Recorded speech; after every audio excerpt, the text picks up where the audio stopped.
अभी हम समझने वाले हैं चीन के राजनीतिक दल के बारे में कि चीन में कितने राजनीतिक दल हैं या चीन की राजनीतिक दलीय व्यवस्था क्या है। तो जैसा कि मैंने आपको कुछ समय पहले बताया था कि विभिन्न दलीय व्यवस्था अलग अलग होती है, यानी जैसे भारत की देखें तो बहुदलीय व्यवस्था है। द्विदलीय व्यवस्था कहाँ पाई जाती है? ब्रिटेन और अपने अमेरिका में। लेकिन चाइना यानी चीन एक ऐसा देश है जहाँ पर एक दलीय प्रधान राजनीति पाई जाती है। एक दलीय प्रधान मतलब उसके राजनीतिक दलों में छोटे मोटे दल होंगे, लेकिन सरकार में और दल की राजनीतिक गतिविधि देखें तो एक दल का ही प्रभाव है। तो इसका मतलब होगा एक दलीय राजनीति यहाँ पर पाई जाती हैं और ज़्यादातर इनके सरकार के कार्य वगैरह सब चीज़ पर इसका प्रभाव देखा जाता है। यानी बाकी देशों की राजनीतिक व्यवस्था हमने देखी है ना, उससे हटकर है यहाँ पर इस राजनीतिक दल का उनके सरकार के कार्य और शासन व्यवस्थाओं पर सीधा असर है। तो इसका मतलब फ्रांस अपने चाइना की राजनीतिक दलीय व्यवस्था को जानना जरूरी है, अन्यथा अपना राजनीतिक दल का ये जो दृष्टिकोण है वो अधूरा रह जाएगा। ठीक है, तो उसको हम जान लेते हैं चीन के राजनीतिक दलों को। तो सबसे पहले बात करते हैं कि चीन में पहले शुरुआत में क्या था कि अलग अलग व्यवस्था थी और अलग अलग रणनीति अपनाई गई थी। तो 1975 से मैं आपको समझाना पहले देखो चाइना की बात करें तो चाइना की स्थापना 1949 से हुई थी। चाइना एक जनतंत्रवादी व्यवस्था यानी जनतंत्रवादी देश बना, तो उसको सभी देशों ने मान्यता कब दी थी? 1949 से दी थी। ठीक है, तो 1949 से लेकर 1954 तक है वह चाइना में एक विशेष राजनीतिक दल का दौर नहीं था। लेकिन जब समय परिस्थितियाँ बदली तो धीरे धीरे एक दल का प्रभाव जम गया, उस दल का अस्तित्व कायम हो गया। और बात करते हैं कि उनका 1975 का जो संविधान था, 1975 का इनका जो संविधान है, इन संविधान में दल से जुड़ी एक महत्वपूर्ण बात का जिक्र की गई है। यानी इनके संविधान की धारा अनुच्छेद 2 के अंतर्गत अगर बात करें तो अनुच्छेद 2 में कहा गया है कि चीन के साम्यवादी दल को चीन के समस्त जनता की नेतृत्वकारी स्थिति प्राप्त है। तो जैसा कि हम बात करते हैं चीन में एक ही दल शक्तिशाली है, उस दल का क्या नाम है?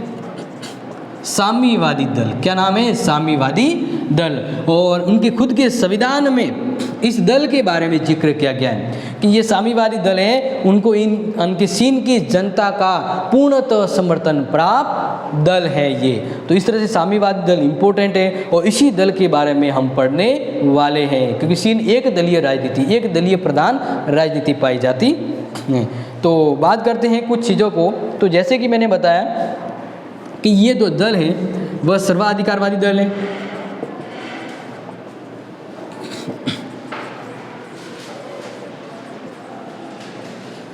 सर्वाधिकारवादी दल है। तो इसी दल के बारे में एक बात कहूँगा कि इस दल को बनाने में भले ही अलग अलग विद्वानों ने योगदान दिया हो, लेकिन चीन की मुक्ति सेना और जन सेना, चीन की एक तो है मुक्ति सेना, एक है जन सेना। ठीक है, चीन की मुक्ति सेना और जन सेना पर चीन के साम्यवादी दल की केंद्रीय समिति के अध्यक्ष को देश के समस्त शासन प्रबंधों को स्थिति प्राप्त करने की व्यवस्था। यानी ये जो दल है साम्यवादी दल की केंद्रीय समिति, इन दोनों सेना पर इस साम्यवादी दल की एक समिति है, उस समिति का नाम है केंद्रीय समिति। तो ये केंद्रीय समिति और उस समिति के जो अध्यक्ष होते हैं, इस अध्यक्ष का सीधा प्रभाव इस पर रहता है, और शस्त्र बलों पर नेतृत्व की स्थिति प्राप्त है। समझ में आ गया? चीन के जो प्रमुख दलीय ये जो सेना है ये किसके नियंत्रण में काम करती है? केंद्रीय समिति के, और उसका जो अध्यक्ष है वो इसका एक स्थायी कार्यकारिणी अध्यक्ष के तौर पर कार्य करता है। अब हम आगे बढ़ें उससे पहले थोड़ा तो मैंने आपको हिंट दे दिया कि चाइना में व्यवस्था क्या है, लेकिन अब हमें पढ़ना सिर्फ साम्यवादी दल के बारे में ही पढ़ना है। तो उसी के बारे में जानते हैं। साम्यवादी दल कब आया, कब बना, कौन इसका नेतृत्व किया, किसने इस दल को शक्तिशाली बनाने में योगदान दिया। तो पूरी तरह से हम साम्यवादी दल के बारे में जानने वाले हैं। तो आपके एग्जाम में ये भी आ सकता है कि चीन के साम्यवादी दलों की कार्य प्रणाली और भूमिका के बारे में बताइए, इस तरह से प्रश्न आ सकता है।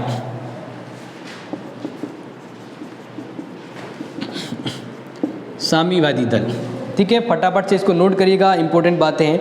तो सबसे पहले शुरुआत करते हैं कि साम्यवादी दल की स्थापना कब हुई थी। तो इसकी स्थापना हुई थी 1921 को।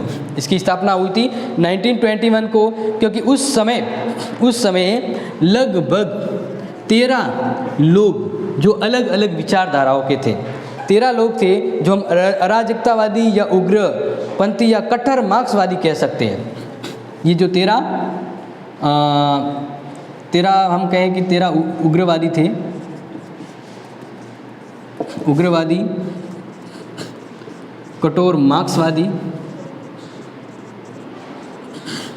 विचारधारा को अपनाने वाले 13 लोग जो किस कठोर अराजकतावादी थे।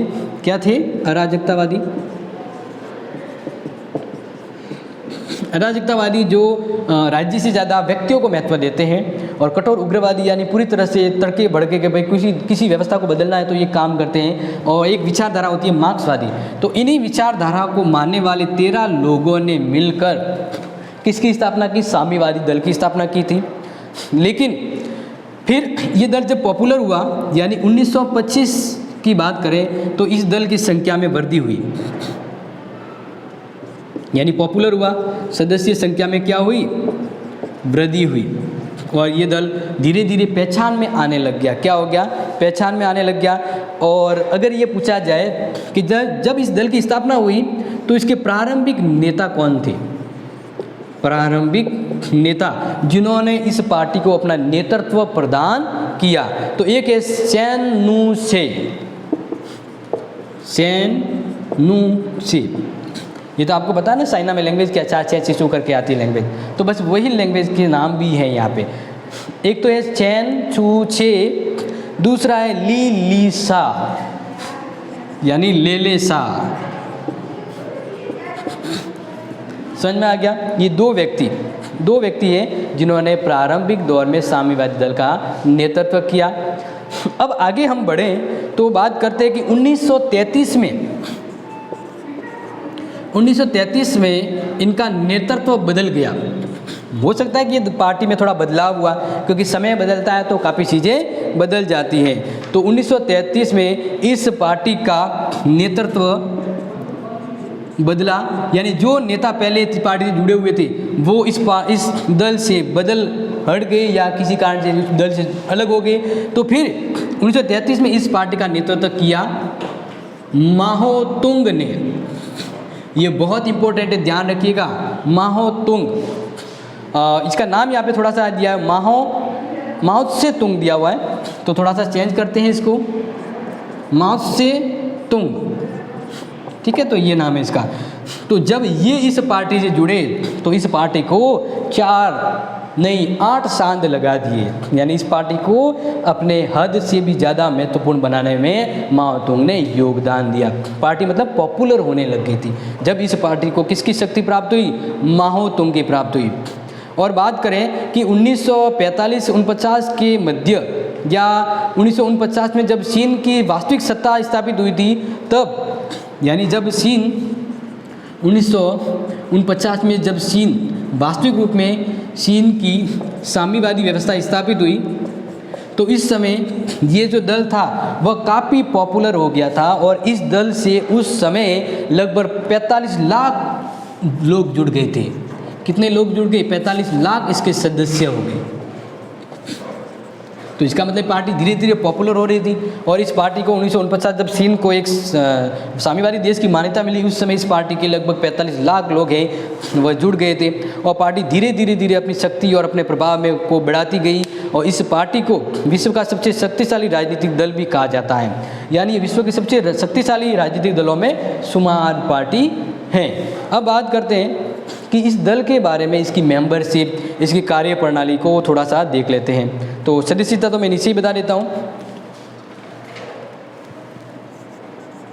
दल की सदस्यता, यानी अगर इस दल का सदस्य बनना है तो क्या फॉर्मेलिटीज होती हैं। दल की सदस्यता के बारे में थोड़ा सा जान लीजिए। तो ये जो साम्यवादी दल है, ये दल एक इकाई के रूप में कार्य करता है, और इसकी एक इकाई है, इसकी एक इकाई है, वो क्या करती है? इकाई, इस पार्टी की इकाई है वह भर्ती का काम करती है। किसका?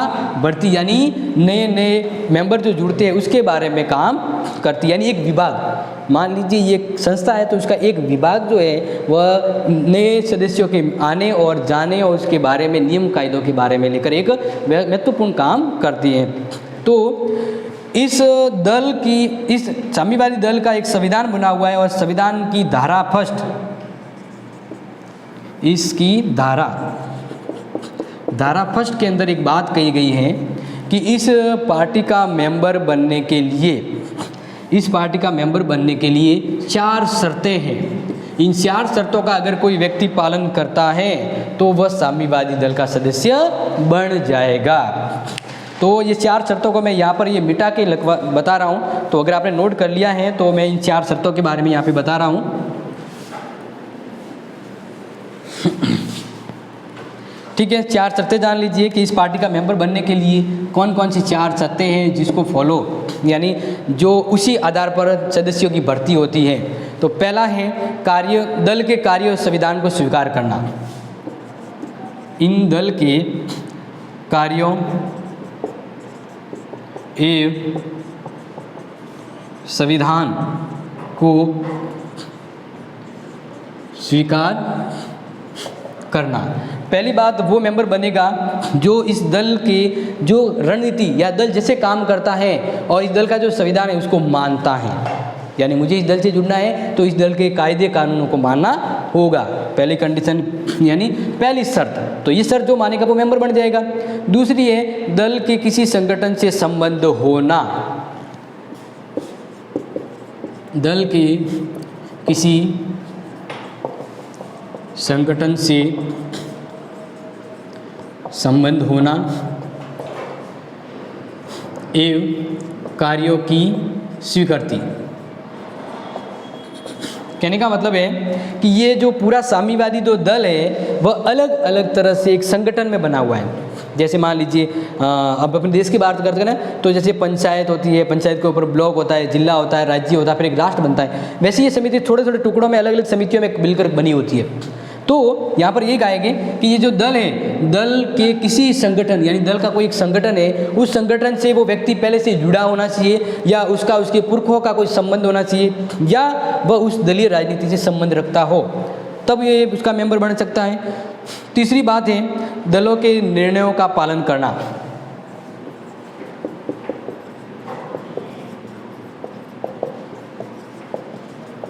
यानी ये दल समय समय पर जो भी नियम लेती है, जो फैसले लेती है, उन फैसलों को स्वीकार करना होगा। जो दल के नीतिगत फैसलों को स्वीकार नहीं करता वो मेंबर नहीं हो सकता। तो दलों के द्वारा समय पर जो निर्णय लिए जाते हैं उसको फॉलो करना। और लास्ट में एक अलग रखा गया है जो सबसे अलग है, शायद कहीं पर नहीं होगा लेकिन यहाँ पे शर्त है, सदस्यता का शुल्क देना।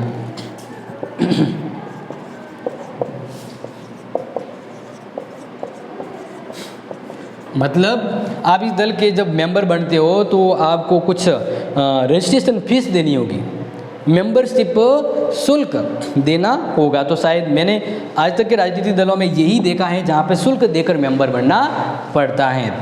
तो इन दलों को फॉलो करने वाला व्यक्ति क्या होगा? साम्यवादी दल का मेंबर होगा। समझ में आ गया। अब सीधे तरह से बात करते हैं, यहाँ पे जिक्र आया है कि संगठन, क्या जिक्र आया? संगठन। यानी इस दल का एक संगठन है और ये संगठन में मिलकर काम करती है, यानी ऑर्गेनाइजेशन। जैसे एक देश होता है अलग अलग टुकड़ों में मिलकर काम करता है और पूरा देश काउंट होता है, तो अलग अलग टुकड़े कौन कौन से हैं? यानी साम्यवादी दल के संगठन को हम यहाँ पे देखने वाले हैं, क्योंकि मुझे ज़्यादातर संभावना है कि ये प्रश्न आ सकता है, तो इसलिए आप थोड़ा सा इसको समझ लीजिएगा। मतलब वैसे तो मैंने कहा है कि 100% आने वाले हैं जो भी मैंने बताए, तो हो सकता है क्या पता यही आ जाए। आएगा तो बड़ा प्रश्न आएगा, ये श्योरली है। तो इसके संगठन को देखते हैं हम।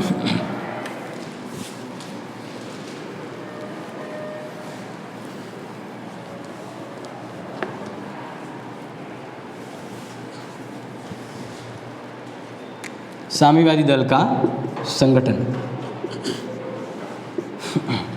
तो इसके संगठन की बात करते हैं, और संगठन का मतलब ही जैसे क्या बताया कि ये किस तरह से, किन रूप में, किन समितियों में पूरी तरह से एक महत्वपूर्ण इकाई के रूप में काम करता है, यानी इसका स्ट्रक्चर, ढांचा क्या है, तो वो हमें यहाँ पर देखना है।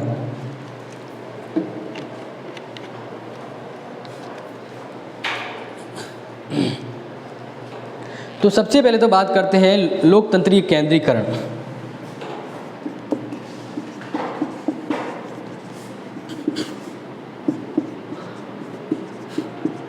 इस लाइन का मतलब है कि ये जो दल है, भले ही वह अलग अलग छोटी छोटी इकाइयों में बटा हो, लेकिन यह दल पूरी तरह से एक केंद्रीय दल है। मतलब ये समझते हैं आप, ये क्या है, एक पिरामिड की तरह, कि यहाँ पर एक सर्वोच्च शीर्ष संस्था है, इस दल की एक शीर्ष संस्था है, फिर यह छोटी छोटी इकाइयों में बटा होता है, फिर यहाँ से वापस ये अलग अलग छोटी छोटी इकाइयों में बटा होता है। तो इस तरह से ये एक पिरामिड है। तो ये सोवियत मतलब साम्यवादी जो दल है वह एक पिरामिड की भांति है, जहाँ पर इसकी सर्वोच्च संस्था है, वह इसकी केंद्रीय समिति है। तो इस तरह से देखा जाए तो इन सब पर इनका नियंत्रण, इन सब पर इनका नियंत्रण, यानी ये क्या हो गई, लोकतंत्र के अंदर केंद्रीकरण प्रकृति पाई जाती है। इसका एक स्वभाव समझ लिया आपने इस दल का, कि ये दल भले ही अलग अलग शाखाओं में भी मतलब हो, लेकिन ये पूरी तरह से कंट्रोल एक शीर्ष संस्था में होता है। अब आप कहेंगे सर ये सबसे टॉप वाली इसका कौन सा एक समिति है जो इस पर नियंत्रण रखती है, तो वो मैं आपको बताता हूँ। इस शीर्ष संस्था का नाम है पॉलिट ब्यूरो।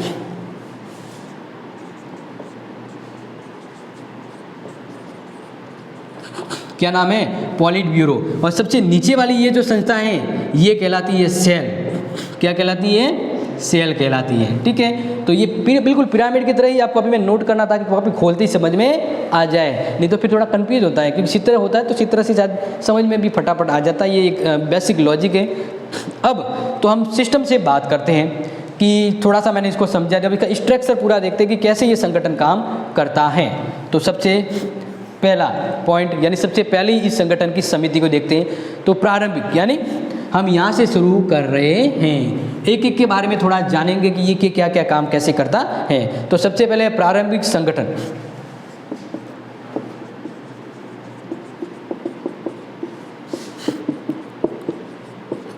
सबसे पहला है प्रारंभिक संगठन, जिसे हम कहते हैं सेल। और ये प्रारंभिक संगठन है, इसमें 20 सदस्यों की प्राथमिक इकाई होती है, यानी इसके अंतर्गत लगभग प्रायोरिटी रूप में कितने मेंबर होते हैं, 20 मेंबर होते हैं। कितने मेंबर होते हैं, 20 सदस्य ये एक इकाई होती है। ठीक है, और ये इकाई, इस इकाई को हम ऐसे कहेंगे जैसे एक यूनियन होता है ना, जैसे किसान यूनियन हुआ, मजदूर यूनियन हुआ, या और कोई बैंक कर्मियों के लिए यूनियन हुआ, वैसे प्रारंभिक स्तर पर छोटे छोटे यूनियन में बटी होती है पार्टी, छोटे छोटे यूनियन में बटी होती है पार्टी। और इस यूनियन के ऊपर, यानी इसकी बात करें तो इसके ऊपर होता है जो नेक्स्ट जो स्ट्रक्चर होता है वो होता है ग्रामीण या शहरी कांग्रेस।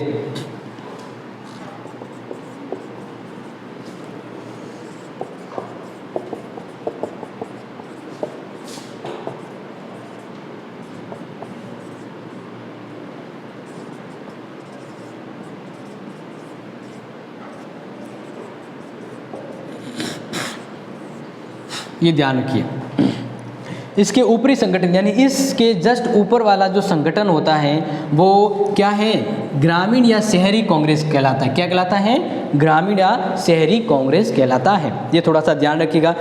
और जब बात करें राष्ट्रीय कांग्रेस को चुनती है, ये बात अलग होगी, लेकिन जो काउंटी सदस्यों का निर्वाचन करती है। अब ये जो समिति है, ये जो समिति है, ये क्या काम करती है, ये काउंटी जो कांग्रेस है, काउंटी कांग्रेस के सदस्यों का निर्वाचन करती है। ठीक है, ये समिति है वो काउंटी, यानी इसके ऊपर वाली जो मेंबरशिप होती है उसके सदस्यों के चुनाव में ये भाग लेती है। और इस तरह से देखा जाए तो काउंटी प्रादेशिक कांग्रेस को ये कांग्रेस राष्ट्रीय कांग्रेस को सुनती है। फिर ये जो होती है ये वापस क्या करती है, राष्ट्रीय कांग्रेस को बनाने में योगदान देती है। राष्ट्रीय कांग्रेस को सुनती है। और राष्ट्रीय कांग्रेस में कितने सदस्य हैं, 1900 सदस्य है। कितने सदस्य हैं, 1900 सदस्य। तो आपको ये समझ में तो आ रहा है ना, जैसे मैं आपको समझा रहा हूँ, बिल्कुल ऐसे ही फ्लो में लिखना है। और एक दो बार वापस देख लीजिएगा, क्योंकि मैंने कहा है नंबर आएंगे 20 टोटल मिलाकर आपके 5 मिनट से। इसका मतलब सस्ते में थोड़ी बड़े नंबर, मेहनत करनी होगी, और ये मेहनत ही मैं आपको समझा रहा हूँ। आगे बात करते हैं हम सीधा सा। तो प्रारंभिक सेल हो गया, यानी ये जो प्रारंभिक सेल है, ये सेल किस तरह से और क्या काम करता है, तो वो मैंने आपको समझाया। ये प्रारंभिक सेल के रूप में काम करता है कि इसके ऊपर क्या है, इसके ऊपर क्या है और ये क्या काम करते हैं, वो मैंने समझा दिया। अब दूसरा देखिए, इसके ऊपर यानी ये वाली, इस वाले को मैं आपको समझा रहा हूँ। तो इस वाली को हम कहेंगे केंद्रीय समिति।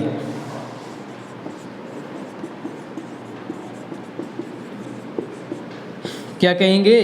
केंद्रीय समिति। अब केंद्रीय समिति के बारे में जान लीजिए। राष्ट्रीय दल का एक बड़ा निकाय, राष्ट्रीय दल यानी ये एक पूरा राष्ट्रीय दल है। इस राष्ट्रीय दल का एक बड़ा निकाय यानी अंग,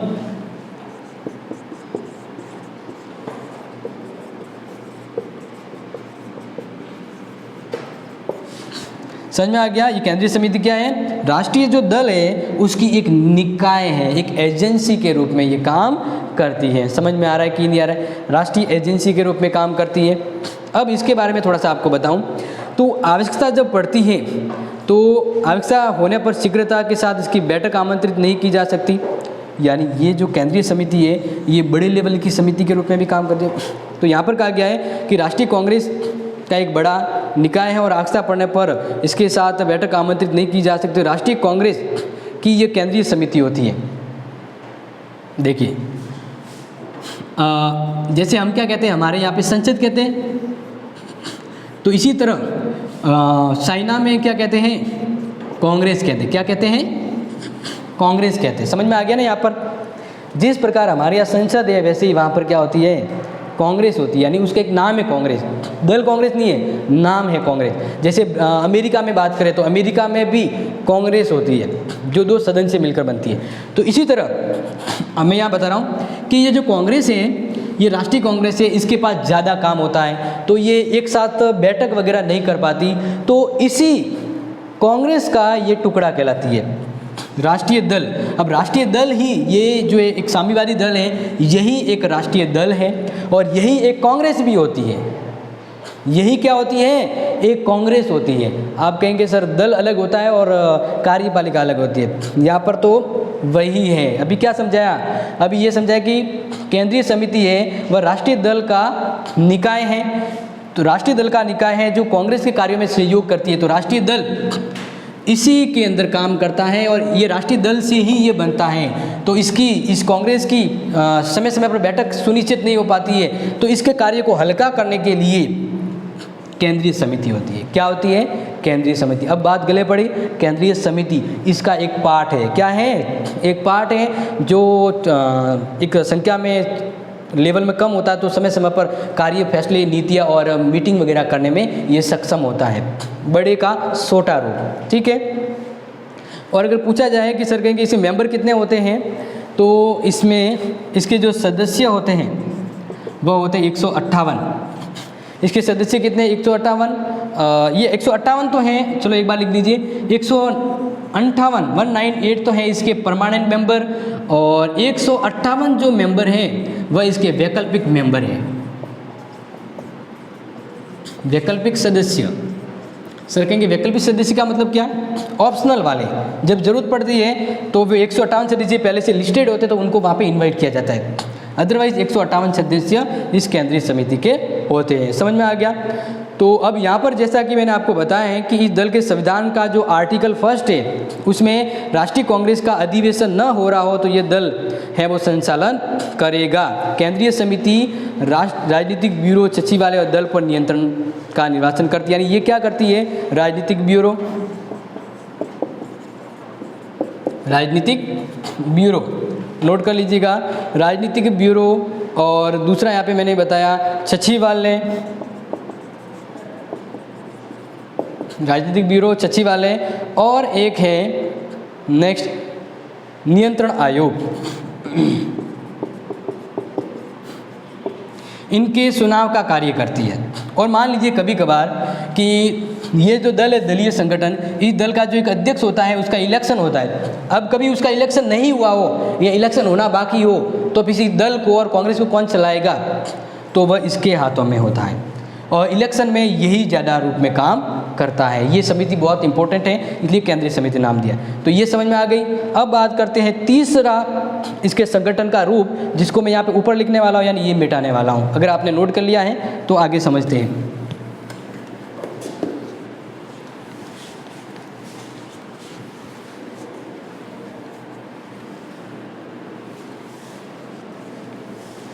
तो आगे जैसा कि मैंने क्या बताया था, देखो अभी भी मैंने मिटाया नहीं, इतना रखा। यानी ये कौन है, ये पॉलिट ब्यूरो है। कौन है, पॉलिट ब्यूरो, यानी इस साम्यवादी दल का सबसे टॉप वाला हिस्सा, जो इस दल को अपने हिसाब से काम करवाता है, यानी सबसे सर्वोच्च शीर्ष स्तर पर काम करने वाली संस्था, वो हम यहाँ पर देख रहे हैं। तीसरा, पॉलिट ब्यूरो।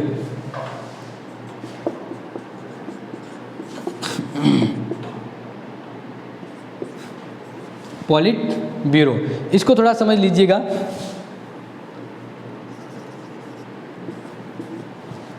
क्योंकि इसके 3 स्ट्रक्चर की बात करी थी, ये फिर यहाँ पर और फिर यहाँ पर जो था, यानी एक पिरामिड की तरह था, तो इसको मैंने आपको समझाया था। तो अब बात करते हैं पॉलिट ब्यूरो।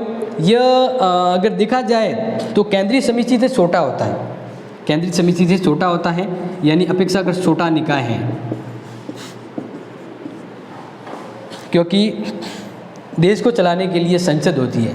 तो अब देश तो काफ़ी बड़ा है, लेकिन इसको चलाने के लिए टॉप स्तर पर काम करने वाली संसद बहुत छोटी निकाय होती है। तो वैसे ही शीर्ष संस्था होती है वो कम आकार की, लेकिन शक्तिशाली ज़्यादा होती है, शीर्ष निकाय है।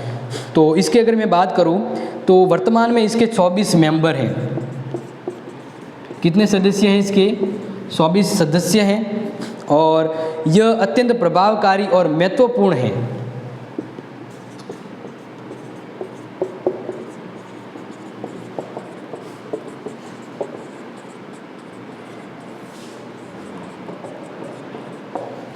ये बहुत ही सर्वाधिकारी महत्वपूर्ण एक निकाय के रूप में, भले ही छोटा हो, लेकिन कहते हैं ना छोटा लेकिन शक्तिशाली, या छोटा बम कह सकते हैं। तो छोटा है लेकिन बम है, तो बम बड़ा होगा अपने आप में, एक विचार कार्य करने वाली व्यवस्था। अब इसके बारे में बात करें तो पॉलिट ब्यूरो केंद्रीय समिति के अधिवेशन को आमंत्रित करती है।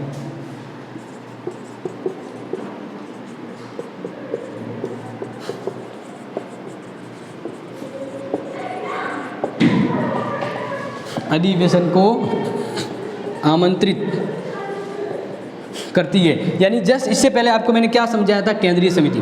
तो केंद्रीय समिति है वो पॉलिट ब्यूरो के अंडर में काम करती है। तो पॉलिट ब्यूरो के अंडर में काम करती है और पॉलिट ब्यूरो को हर आदेश निर्देश ये समिति देती हैं। ये थोड़ा सा ध्यान रखिएगा। और इसके अंतर्गत मैं आपको थोड़ा सा बताऊं तो पॉलिट ब्यूरो में अंतिम शक्ति 9 सदस्यों के पास होती है। यानी जो 24 सदस्य है ना, उसमें से भी वास्तविक जो शक्ति होती है, अंतिम शक्ति निर्णय लेने की अंतिम शक्ति है, वो कितने सदस्यों के पास होती है, 9 सदस्य के पास होती है। कितने सदस्यों के पास होती है, 9 सदस्यों के पास होती है। और इस तरह से समिति में केंद्रीय स्थिति इसकी होती है और पार्टी के जो सर्वोच्च नेता होते हैं वो इसके होते हैं। यानी केंद्रीय समिति का मस्तिष्क। अंतिम रूप में 9 सदस्यों की एक और समिति इसमें काम करती है, जिसको हम इस समिति का केंद्रीय मस्तिष्क कह सकते हैं। ठीक है ना। यानी इस समिति के अंदर एक समिति होती है। जैसे हम बात करें ना कि अपने प्रधानमंत्री की मंत्रिमंडल होता है, मंत्रिमंडल में भी एक और प्रधानमंत्री का विशेष मंडल होता है, जिसे छाया मंडल कहते हैं।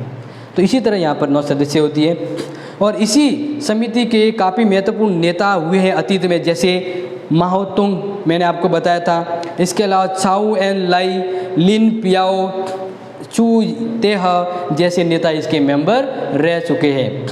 अब थोड़ा सा ये तो मैंने आपको समझा दिया, लेकिन ये समिति में एक इसका ऑफिस होता है, सचिवालय होता है, और एक इसका एक और अंग होता है। भले मैंने आपको मेंशन नहीं किया, लेकिन कुछ और इसके संगठन हैं जो इसकी दलीय इस अनुशासन को, इस संगठन को चलाते हैं। यानी इसका एक कार्यालय है। स्वतः बात करें सचिवालय, क्या है, सचिवालय। तो इस सचिवालय की बात करें तो इस सचिवालय में 7 सदस्य होते हैं। एक महाअध्यक्ष होता है, या हम कहें महासचिव। क्या कहेंगे, महासचिव। और मुझे लग रहा है महासचिव कहना सही रहेगा। और ये जो महासचिव होता है, इसी अध्यक्ष भी कहा जाता है। और ये कहाँ का होता है, सचिवालय का होता है, ठीक है। जैसे संयुक्त राष्ट्र संघ की अलग अलग इकाइयों में उनका जो महासचिव होता है वो प्रमुख होता है। अब ये क्या करती है, तो ये दिन प्रतिदिन के केंद्रीय अंगों, ब्यूरो, समितियों के दल कार्यों का संचालन करने के लिए, यानी इस संगठन को चलाने के लिए कार्यों के संबंध में निर्देशन देती है, यानी गाइडलाइन कि भाई इतना बड़ा संगठन चलाना है तो इसके लिए एक स्थायी समिति होनी चाहिए, कार्यालय होना चाहिए। तो ये कार्यालय हैं जो इनके कार्य संचालन वगैरह जो भी चीज़ होती है उनके सुचारू रूप में संचालन में इनके द्वारा निर्देश दिया जाता है। आदेश नहीं, निर्देश। तो निर्देश आदेश में फ़र्क है। आदेश तो होता है ऑर्डर, जो मानना ही होता है। ऑर्डर कैसे मानेंगे, ये तो शक्तिशाली सदन, तो इसका पॉलिट ब्यूरो है, तो ये सिर्फ एक संचालन के लिए गाइड करती, गाइडेंस, ठीक है ना, ये थोड़ा ध्यान रखना। इसके अलावा बात करें दल नियंत्रण आयोग, अब एक इसका और होता है, मैं यहाँ पे करवा देता हूँ।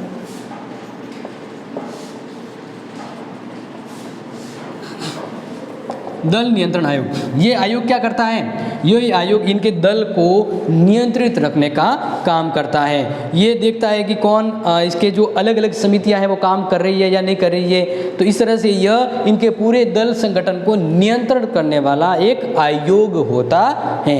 अब कहेंगे इसके मेंबर की बात करें तो इसमें एक सचिव और 7 उप सचिव और 18 सदस्य होते हैं। 1, 7 और 18। एक तो होता है सचिव, और बात करें 7 कौन है, तो 7 है उसके उप सचिव। फिर बात करें 18 कौन है, ये तो 18 है इसके सदस्य। तो इस तरह से ये जो बनता है आयोग, वो आयोग पूरा इस दल को नियंत्रण करता है। क्या करता है, नियंत्रण करता है। ये समझ में आ गया होगा।